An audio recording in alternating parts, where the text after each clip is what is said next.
Sri Ram's IAS, serving the nation since 1985. अब offline हो या online, we are the lifeline. क्या आपको याद है एक समय था जब 2021 में तालिबान पावर में आया था अफगानिस्तान में, और उस समय पे इंडिया का जो स्टांस था वो ये था कि हम टेररिस्ट के साथ बात नहीं करेंगे, हम तालिबान को रिकॉग्नाइज नहीं करेंगे। और आज का दिन है जहां पे हमारे मिनिस्ट्री से ऑफ एक्सटर्नल अफेयर्स से Vikram Misri has gone to meet the Taliban leaders. अब बड़ा इंटरेस्टिंग सा टाइमिंग है। आज इस वीडियो में हम बात करेंगे कि मीटिंग में हुआ क्या है, और हम ये भी बात करेंगे कि टाइमिंग जो है उसके पीछे है क्या एक्चुअल स्टोरी। तो सबसे पहले आते हैं मीटिंग पे। मीटिंग की अगर हम बात करें तो कई सारी चीजें बात हुई है। अगर आप कोई भी न्यूज़पेपर रिपोर्ट्स लेते हो तो बहुत ही जेनेरिक चीजें बात हुई है, जैसे कि इंडिया ने डेवलपमेंटल प्लान्स के बारे में बात किया है अफगानिस्तान में, उसके बाद ह्यूमैनिटेरियन सपोर्ट के बारे में बात किया है। बट इन्हीं सारे जेनेरिक चीजों में एक शब्द बार बार आ रहा है कि इंडिया ने चाबहार पोर्ट के बारे में डिस्कस किया है। आते हैं कि चाबहार पोर्ट है कहां पे। चाबहार पोर्ट तो है ईरान में। तो why is India talking with Afghanistan about Chabahar port? Because India ने इन्वेस्ट किया हुआ है एक ऐसे रोड में जिसका नाम है जरांज देलाराम रोड। यहां पे है जरांज देलाराम रोड। तो चाबहार से द आइडिया वाज ऑलवेज कि चाबहार से रोड निकलेगा अफगानिस्तान, दैट इज जरांज देलाराम के रूट से होते हुए एक रूट निकलेगा to Russia, which is going to be part of the INSTC, that is international north south transport corridor. अब ये जो कॉरिडोर था ऑलरेडी ट्रांजिशन में है, काम शुरू हो चुका है। There has been a shipment जो रशिया से इंडिया पहुंचा भी है, बट इसको और अग्रेसिवली इंडिया इसको डेवलप करने के लिए कोशिश कर रहा है, जिसके लिए अफगानिस्तान एक की प्लेयर होने वाला है। अब इसी पूरे सिचुएशन में चाबहार पोर्ट के साथ कनेक्टिविटी से दो चीज होने वाला है। एक, इंडिया आज के दिन में जो रिसोर्सेज हैं सेंट्रल एशिया में, उसके साथ एक again India can develop a better relation with central Asian countries. दूसरा चीज होगा कि ईरान का क्रूड ऑयल आज के दिन again India can utilise, despite आज के दिन जो सैंक्शंस की बात हो रही है, इंडिया पे कई सारे रिस्ट्रिक्शंस लग रहे हैं, बट तभी भी एक ऑल्टरनेटिव रूट बन सकता है।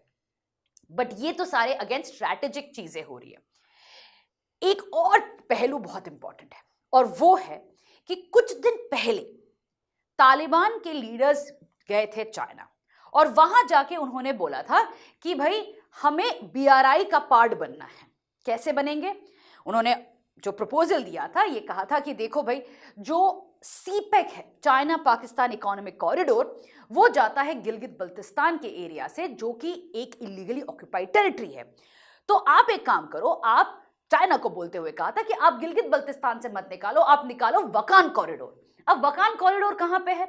वकान कॉरिडोर एक्चुअली यहां पे आता है। ये छोटा सा जो टेरिटरी है, विथ में it's about 16 kilometres, but length में अबाउट 120 किलोमीटर्स है, जो कि चाइना और अफगानिस्तान को कनेक्ट करता है। तो उन्होंने कहा था कि जो BRI गिलगित बल्तिस्तान से होते हुए ग्वादर आ रहा है, अब वकान से निकालो ताकि अफगानिस्तान भी पार्ट बन जाए BRI का। पर चाइना ने उस समय पे उसका कोई भी समर्थन नहीं दिया था। आज के दिन इंडिया ने कहा कि भाई BRI का क्यों पार्ट बनना चाहते हो, हम आपको बना रहे हैं ना, ऑलरेडी जरांज देलाराम रूट बन चुका है, चाबहार के साथ हम कनेक्टिविटी प्रोवाइड कर रहे हैं, तो be a part of the INSTC। Why go towards BRI? Same features, same सारा कुछ हम देंगे, एंड इसके साथ साथ अफगानिस्तान को पूरी तरीके से ह्यूमैनिटेरियन और डेवलपमेंटल एड तो दे ही रहा है India. So this is going to be the route that India is proposing strongly to Taliban. अब यहां तक again you coming from the regional connectivity point समझ में तो आ रहा है, बट टाइमिंग की मैंने बात की थी, राइट? टाइमिंग ये है कि लास्ट कुछ दिन में पाकिस्तान और अफगानिस्तान के बीच में बहुत ज्यादा टेंशन चल रहा है। अब ये टेंशन की अगर हम बात करें, 24 दिसंबर से शुरू हुआ है, जहां पे पाकिस्तान ने अटैक किया था और कई सिविलियंस मारे गए थे अफगानिस्तान में। क्यों किया था पाकिस्तान ने ये अटैक? पाकिस्तान का कहना है जो तहरीक तालिबान पाकिस्तान है, TTP, जो एक छोटा सा ग्रुप था एक समय पे, बट आज के दिन वो कई सारे टेररिस्ट अटैक्स कर रहे हैं, और यहां पे टेररिस्ट इन कोट्स, हाँ, टेररिस्ट अटैक्स कर रहे हैं, जिसके वजह से कई सोल्जर्स मारे जा रहे हैं पाकिस्तान में। अब थोड़ा सा समझेंगे टीटीपी क्यों ये सो कॉल्ड टेररिस्ट अटैक्स कर रहे हैं। टीटीपी जो है, तहरीक तालिबान पाकिस्तान, एक समय पे पाकिस्तान मिलिट्री का खास था। एक समय पे पाकिस्तानी मिलिट्री तालिबान को बहुत सपोर्ट करता था। 1996 में जब तालिबान एक्चुअली आता है, तालिबान 1.0, उस समय पे तो पाकिस्तान ही अलाई था। बट बात पलट जाती है 9/11 में, 2001 में, जब global war on terror declare करता है अमेरिका और पाकिस्तान को अपना खास मानता है। और इसी वजह से पाकिस्तान का क्या हुआ कि यहां पे एक यू टर्न होता है टुवर्ड्स तालिबान अप्रोच। अब यहां पे धीरे धीरे जैसे जैसे यूएस का अटैक बनता है तालिबान में अगेंस्ट, तो पाकिस्तान ओपनली तो सपोर्ट करता है यूएस को, but internally, now this is very interesting, internally वो तालिबान को भी सपोर्ट करता है बाय गिविंग देम रिफ्यूज। कोई सरप्राइज की बात नहीं है कि उसामा बिन लादेन पाकिस्तान नहीं मिला था, बट ये जो पॉलिसी था, ये एक डुअल पॉलिसी रखता है पाकिस्तान रिगार्डिंग तालिबान। बट चीजें बदलने लगती है जब यूएस विड्रॉल की बात आती है। तो इमरान खान जो उस समय के लीडर थे पाकिस्तान में, वो ओपनली सपोर्ट करता है तालिबान को। एंड जब ये सपोर्ट मिलता है तो जैसे कि तालिबान के जो कई सारे ग्रुप्स थे खैबर पख्तूनख्वा के रीजन में, जो कि आपका नॉर्दर्न साइड में है पाकिस्तान के, उस समय पे उन्होंने इमरान खान की पार्टी को बहुत सपोर्ट किया था, बल्कि उनका एक लॉयल बेस है वो। अब इमरान खान की गवर्नमेंट जब गिराया गया और इमरान खान को जेल भेजा गया और मिलिट्री ने क्रैक डाउन किया against the supporters of Imran Khan, TTP वहां पे राइज करता है। और टीटीपी का ये होता है कि भाई हम इमरान खान को वापस चाहते हैं। अब प्रॉब्लम ये हो गया कि यहां पे पाकिस्तानी मिलिट्री हर एक सपोर्टर, इमरान खान के सपोर्टर के अगेंस्ट पे अटैक करने लगती है, उनको सप्रेस करने लगती है, और टीटीपी वहां पे अटैक करने लगता है against the military of Pakistan. आते हैं शहबाज शरीफ के गवर्नमेंट पे। अब शहबाज शरीफ के गवर्नमेंट तो पपेट गवर्नमेंट है, ये सभी को पता है। शहबाज शरीफ वही बोलता है जो पाकिस्तानी मिलिट्री चाहता है, राइट। अब यहां पे ऑब्वियस बात है, शहबाज शरीफ जो भी आज के दिन तालिबान के अगेंस्ट पे, टीटीपी के अगेंस्ट बोलता है, वही शब्द एक्चुअली पाकिस्तानी मिलिट्री की है। और पाकिस्तानी मिलिट्री चाहती है कि तालिबान को सप्रेस किया जाए, टीटीपी को सप्रेस किया जाए, क्योंकि they do not want any kind of challenge to their legitimacy. वो नहीं चाहते हैं कि टीटीपी जैसा कोई ग्रुप रहे जो उनको चैलेंज करता रहे डोमेस्टिकली। तो इसी वजह से क्रैकडाउन होता है टीटीपी में, और टीटीपी को ऑब्वियस बात है सपोर्ट करता है जो अफगानिस्तान के तालिबान है, क्योंकि एक समय पे टीटीपी ने उनको सपोर्ट किया था जब यूएस ने क्रैकडाउन किया था उन पे। तो अब ये जो भाईचारा है डुरांड लाइन के वजह से, it is very close. Durand line की वजह से क्यों? क्योंकि डुरांड लाइन बहुत ही पोरस है। Even though there is a fence, there is a constant interaction, support आता है। एंड टीटीपी को हमेशा जब भी मिलिट्री, पाकिस्तानी मिलिट्री ने पुश किया है, वो भाग के जाते हैं अफगानिस्तान में, वहां से अटैक करते हैं।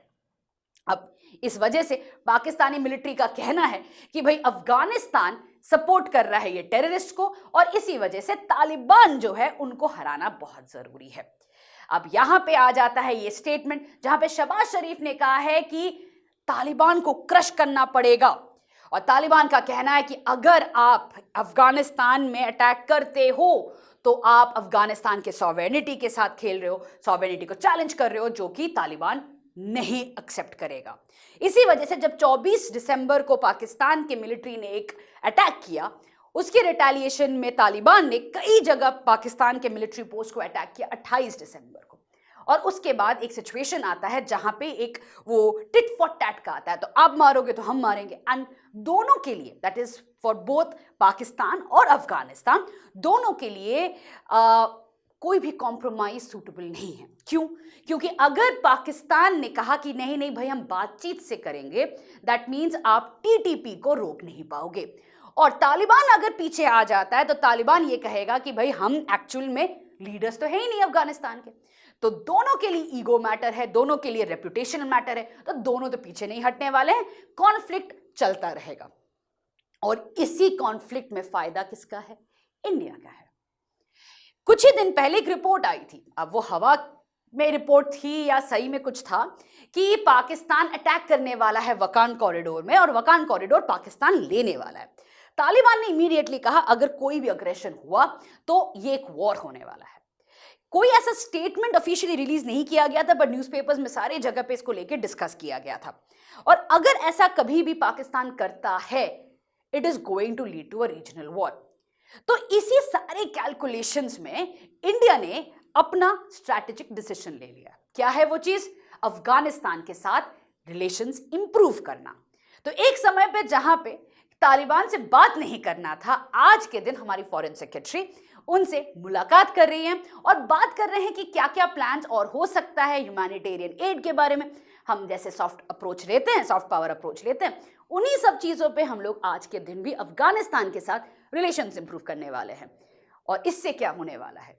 इससे ये होने वाला है कि Afghanistan is going to be a great friend of India, जो हमेशा से था, तालिबान के आने के बाद भी वही होने वाला है। सेकेंड, टीटीपी का प्रॉब्लम रिजॉल्व नहीं होने वाला है, जिसका मतलब है domestic instability in Pakistan will continue and the military will be in a backfoot. जब तक मिलिट्री बैकफुट में है, तब तक Pakistan is going to be in a disarray. यही प्लान रहने वाला है। And I think it's again a strategic choice that India has made, जो कि लॉन्ग टर्म में काफी फायदा देने वाला है।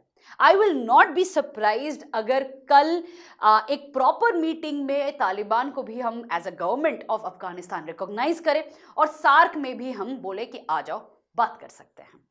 Again this is all going to be in calculation that जो पहला अफपाक पॉलिसी था ना, जहां पे अफगानिस्तान पाकिस्तान को साथ में देखा जाता था, वो चीज नहीं हो फिर से। इस बार जो पाकिस्तान मिलिट्री के again they are on the back foot because of TTP, ये कंटिन्यू होता रहे ताकि तालिबान और मिलिट्री साथ में ना आए। जो पहले गलतियां की थी अभी हम फिर से नहीं दोहराएंगे। अब जो करने वाले हैं, it is going to be कि भाई पाकिस्तान को from the eastern side as well as western side there will be pressure building on it. As long as Pakistan is on a back foot, the region will be stable. इसी के साथ I'll end today's session. I'll see you in the next one. Bye. Sri Ram's IAS, serving the nation since 1985. Ab offline, hoya online, we are the lifeline.